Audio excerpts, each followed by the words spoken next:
Why are we all getting so fat? And what do we do to fix this? I'm gonna get into that topic in this video. I'm gonna share my story of how I spawned a food addiction, AKA a drug addiction, and went from the best shape of my life to gaining 35, 40 pounds of bad fat in a period of 3.5 years. We're gonna get into that story. And I'm gonna share what I did to start reversing that and going back in a healthier direction. But first, if you're new to my channel, welcome. I'm glad you're here. My name is Michelle. I'm a copywriter, author, and coach. I wrote the book, The Anti-Marketing Manifesto, and I'm here to share with you my experience with gaining weight. I hate this so much, but I have to share it. It's been weighing on me, and I'm just gonna tell you everything. Most people are overweight now, so they consider that normal. In the 90s, in the 80s, it was very rare for anybody to see like a fat person. It was so rare. The fat person got so picked on. Today, everybody's fat. You can Google stats on obesity, stats on overweight. People are getting fatter and fatter every single year. Let's just call it what it is for a variety of reasons. But I think at the root of it, yes, it's physiological. Yes, your hormones get disrupted, but at the core of it, there is a spiritual hunger that cannot be filled through food. But we keep running to the food because we think that's gonna solve our issue, and it's not. It's just gonna make it worse. Why are we all so fat? Because there's spiritual warfare going on in the world, and we don't know how to deal with it. We're running from it because it's scary. It's painful. There is so much weird shit going on in the world. We don't know how to deal with it. We weren't evolved to deal with it. Like, our brains cannot comprehend everything that we're seeing and hearing and feeling, and it's like, just eat. You'll feel better. But really, you won't. I've been keeping this story hidden for as long as possible, but you guys are smart. You've probably figured it out. Yeah, I gained weight. It sucked. We're gonna talk about that. So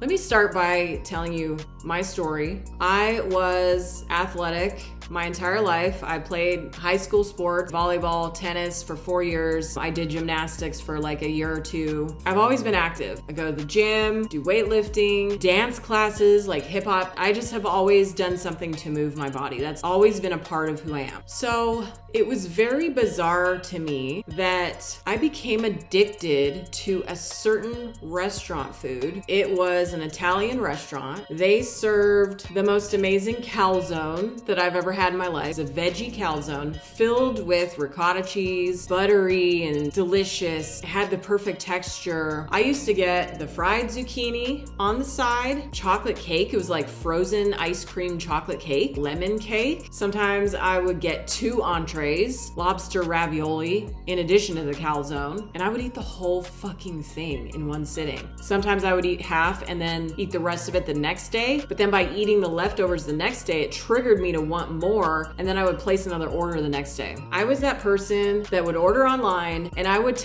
write a little note on the order form: do not ring my bell, just leave the food. Just leave the food. No need to wait. I put that on the order form every time because I didn't want them to see me coming out to pick up the food. So we have embarrassment. I was hiding this food addiction, which I knew something was up with this. Like, this was actually a drug addiction. For the longest time, I actually wondered if that restaurant was putting like cocaine or something in their food, because I'm like, there's no way that this is that addictive. And then when Dan would eat the food, he didn't think it was that good. I was like, why does this taste so good to me? And he doesn't care about it. He's like, I've had better. He's had better calzones. This started right around September 2021. We were moving out of the absolute most beautiful vacation rental house that we ever seen. We were living there for 3 months. We had to move out because they don't offer long-term leases.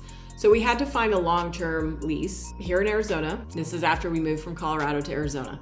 So for one, I was sad that we were leaving this beautiful house. I would have loved to stay there forever, rent there forever. I would have totally done that. But that wasn't an option. They don't rent it out in the winter in Arizona. They like to live in it, the owners. So I was sad about that. So we have sadness. Pay attention to this, because all overeating, all food dysfunction is first and foremost a spiritual issue. So first we have sadness. Number two, I was getting more and more stressed because our expenses were increasing. We found a long-term rental house and it cost a lot of money. Dan and I went from living in a 1-bedroom apartment, my apartment in Colorado, to moving into basically a 3-bedroom house. So that's a big jump. The rent was higher, everything was higher. So there was like a lot more stress. I was very prone to escaping through food. I escaped my reality by ordering this restaurant food 3 times a week, 4 times a week, sometimes every day. So we have sadness, stress. To add to the stress, I was living in that house that had a lot of issues. I was disappointed with the house, the long-term house that we lived in. So we have disappointment. I was also disgusted with the landlord company that we had. They were horrible. I've made YouTube videos about them in the past. I feel like they were run by narcissists. Whatever private equity firm was in charge of this horrible company, they were awful to work with. I felt disappointed and disgusted. Do you see how this is all adding up? All these emotions? And frustrated. Like, you could not get this company to follow through on a single customer service event. They wouldn't do what they were supposed to do legally as a landlord. It was very frustrating. So I had all of these negative emotions stacking up, one on top of the other. And this amazing restaurant provided the most delicious food to help me feel bliss, happiness, a sense of fun. Like, my food is here. This was so bad. So this went on for 3.5 years. I went from my lowest, healthiest, most fit physique ever to gaining 35, 40 pounds. Actually, I think it was like 45 pounds. That is so heavy. Imagine a 45-pound dumbbell you're just carrying it around with you everywhere. That is so heavy. I can do bicep curls with 20 pounds each, but 45 is like freaking heavy. And this is all bad fat. This is not muscle. I mean, I was gaining muscle, but not that much muscle. So this was not sustainable. Dan was like watching me do this and he's like, this is not sustainable. You've got to stop. And I was like, I can't stop. I don't want to stop. I want to keep eating. And I kept doing it. I would always spend $50 or more with every single order. I also did this through Uber Eats, so there were other restaurants that I would order, but that one particular restaurant, the Italian restaurant, I became legit addicted to that food. It was a drug addiction. Now, spiritually, there was a lot going on. I had these emotions that I was running from. I did not want to feel sadness and stress and disappointment and disgust and frustration. I didn't want to feel those. I don't like feeling those emotions. So I would run away from that instead of sitting there and being present with the feeling and allowing myself to feel what I needed to feel, let it pass me, and then let it go. I was like burying it, escaping from it with this food that was so pleasurable. It was a mouth-gasm. That level of tastiness. They probably put the stuff in there. It's probably sugar. They just probably lace everything with sugar. But whatever they put in there to make it addictive, it worked. The embarrassment was compounding everything and just making it worse. What could I do? I didn't want to tell people about it. I wanted to hide it. I was trying to hide it, but you could see my face getting rounder and rounder on my videos, and it was so horrible. I felt like a horrible individual. I felt like, oh my God, my life is wasting away on this food. I was making a lot of money as a copywriter. I was at the height of my copywriting business. I just started coaching, which I love. And then it all came crashing down. I basically ate all my money. I spent all my money on restaurant food. And some of those purchases were $100, $200. It's like I was eating for 3 or 4 people in one sitting. It was binge eating. I never threw it up after. I never did any of that, but it was binge eating. It was eating several platefuls of food for an hour straight while watching Netflix on my laptop. This pattern went on for 3.5 years. Call it whatever you want. Call it an eating disorder, call it a lack of discipline, call it a bad habit. It almost ruined my life. It caused me to go broke. It destroyed my confidence. Like, I am not the same person, overweight and obese, as I am when I'm fit. These are not the same people. You can't be the same. So this is not about fat shaming. This is about what is going to motivate you to let go of the fat, to change your eating habits and behaviors, because everybody is motivated by something different. For me, I'm so dumb. I'm so stubborn. I won't change unless I lose everything. There was like a version of this story that happened 10, 15 years ago. It didn't involve food, but it was like one of those moments where you lose everything. So I've actually been through this before. I lost everything. I lost all my money. I had nothing, and that repeated itself, but now there was food involved with it. This is a spiritual issue. You guys have seen all the diet books, all the trends, the fads. That's not as important as getting to the root of what's eating at you spiritually. I truly believed that there was a demon attached to me, putting thoughts in my mind, whispering. And yeah, it was my body. I was physiologically craving it, too much dopamine, all that. But there was a demon attached to me. I could not for the life of me control what I put in my mouth.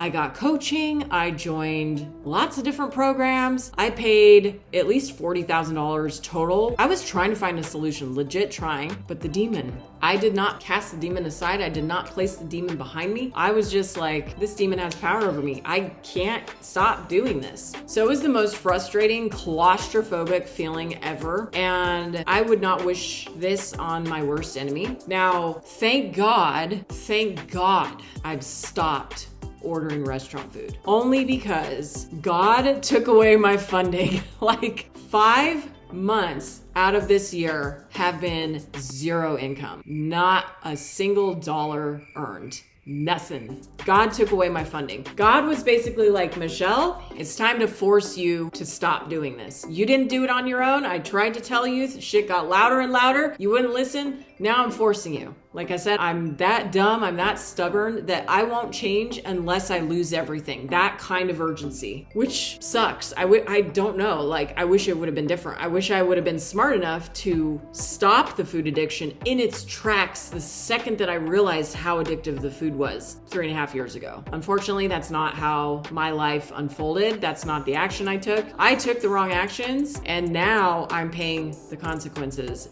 It is painful. It is embarrassing, disappointing, but that's where I'm at. And the more important thing is I've started to reverse that. So right now I'm down 13 pounds from my highest weight. I've been going to the gym every day for the past 30 days. I'm back on track. There were a few things that really helped me kind of break this pattern. One of them was there were a few books that I read that were really, really helpful. I can share those with you. Just reach out to me, and I'm happy to share those books with you. I took a supplement that I would not recommend. It gave me a stomach ache for 2 weeks, but I feel like it shifted something in my gut. I feel like it killed all the bad bacteria. And I had some clients come to me asking if I would help them with their macros and their fitness. This motivated me to start going to the gym more consistently. This motivated me to make better food choices. But the thing that changed it the most was God took away my funding, so I could no longer buy restaurant food. Now, this is how manipulative I was. I would get my man to get me restaurant food. I would ask him to buy it. And he did that for a while until he got sick of it and he said, you know what, no more. I was like, okay, that's it. I don't have a choice. So thank you.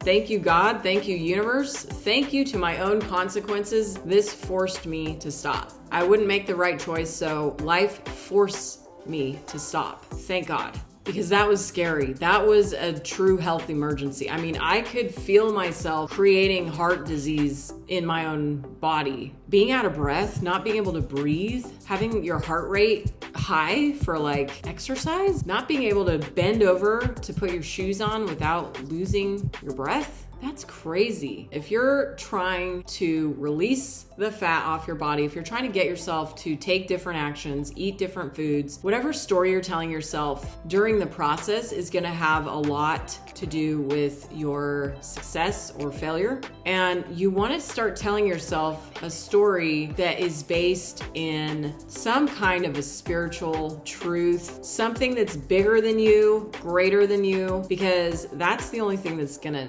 change your situation. You can try to do it on your own. You can try to be like, yeah, I've got this, and just keep adding pounds over and over, and like it piles up where eventually you don't even recognize yourself in the mirror. You're like, what? Pants don't fit, shirts don't fit, nothing fits. And you're like, what the fuck? What is going on here? That's a spiritual issue. Some of you listening to this used to be in better shape, and now you're like, I wish I could get back to that point. Why can't I get myself to do the things that I used to do and get back to that point? Why can't I get myself to lose the weight? What is going on here? But this is not about fat shaming. This is about motivating you to get back to the healthy, fit version that you once were. I want you to reframe fat shaming, and I want you to think about when you look in the mirror and you don't love your body, something is wrong. If it's because you have too much fat on your body, if it's because you're obese, if it's because you can't move the way you used to without pain, without stiffness, without losing your breath, if you just bend over, that happened to me. I would like bend over to tie my shoes and I would get out of breath doing that. That's nothing. I would get out of breath walking from room to room. That's bad. That's like an emergency at that point. We have to treat this seriously. Obesity is an actual disease. I wasn't really looking at it that way for the longest time. But obesity is a disease. It's not just like lazy people. It's a health condition. It puts you at risk for heart disease and diabetes and cancer, not to mention joint pain. It's awful. And fat doesn't just sit on your body doing nothing. It actually damages organs. It weighs your body down. So you're damaging your joints, your muscle. Everything is just getting squished and suffocated with all the fat. So we got to figure out what's going to motivate you to stop this pattern and to go in the direction of your healthy, fit version of yourself, because she's in there. She's in there. Even if it's deep down, you have that capability, especially if you've already been fit in the past. If you were healthy once upon a time, we already know that you can do it. We just need to get you back to that state, and even better, so that you don't go back to the behaviors that got you in this mess in the first place. Just on a practical level, by the way, eat more protein if you want to drop fat. People are way deficient in protein, especially good, healthy, quality meats, and lower your fat macros. Start tracking your macros. Start really paying attention to the food you're eating. Be grateful for the food that you have. Be grateful for everything, because you don't know when something is going to be taken away from you. It could be your health. It could be a loved one. It could be your body. Like something stops working and you can't move like you used to. It could be any number of things. So anyway, hope that was helpful. I'm going to end it here. If you guys have questions, leave them in the comments. I might do a part 2 to this video to actually talk about the solution a little bit more. And yeah, I will see you guys for the next video. Take care.